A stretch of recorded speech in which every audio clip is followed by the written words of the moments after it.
So I would come here as a young boy. My dad came from England after the war. The first thing he wanted to do was to take us to see Toronto sports. Once you got in the stadium, it was a magical place. You walked up the stairs and there was the field, this wonderful green infield lying before you. You could smell the grass, you could smell the popcorn. We always wanted a hot dog, and it was very expensive. It was 25 cents. And the sounds were great too. The fans were really into the game. They were very close to the field. They would often engage in conversation with the ball players. As you kind of sat on the first base side, you could see the Canada Multi building off to your left. You could see the tip-top building sometimes if you were sitting on the third base side. So you really had a kind of a view of Toronto, and you were looking out. You were looking out into Lake Ontario. As constituted at the moment, the Leafs are not a First Division ball club, but the acquisition of a couple of starting and winning pitchers, along with a good hitting first baseman and perhaps another outfielder and infielder, will make them a contender.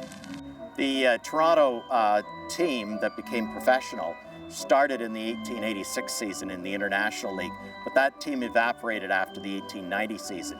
Come about 5 years later, the Toronto Maple Leafs were effectively resuscitated and moved back into the International League. And they did so under the guidance of a fellow named Lowell Solomon. And Solomon was a fascinating character in Toronto sports history and decided to build his ballpark and decided to support the building of it on Hanlon's Point on the island. And why? Well, because he owned the ferry company.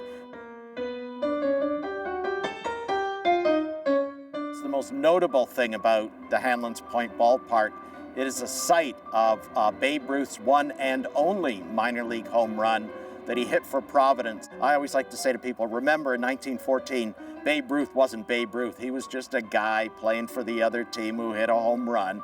The account in the Star Weekly says it landed in the bleachers. Others, though, like the myth that it may have landed in the water and may still be bobbing around on the bottom here, covered in mud and silt. So the Toronto Maple Leafs played at the Hanlon's Point ballpark through the 1925 season and then moved to the new Maple Leaf Stadium at the foot of Bathurst Street, where they remained through the 1967 season. By, I guess, the early 60s, Torontonians began to tire of being minor league. They thought of themselves as major league.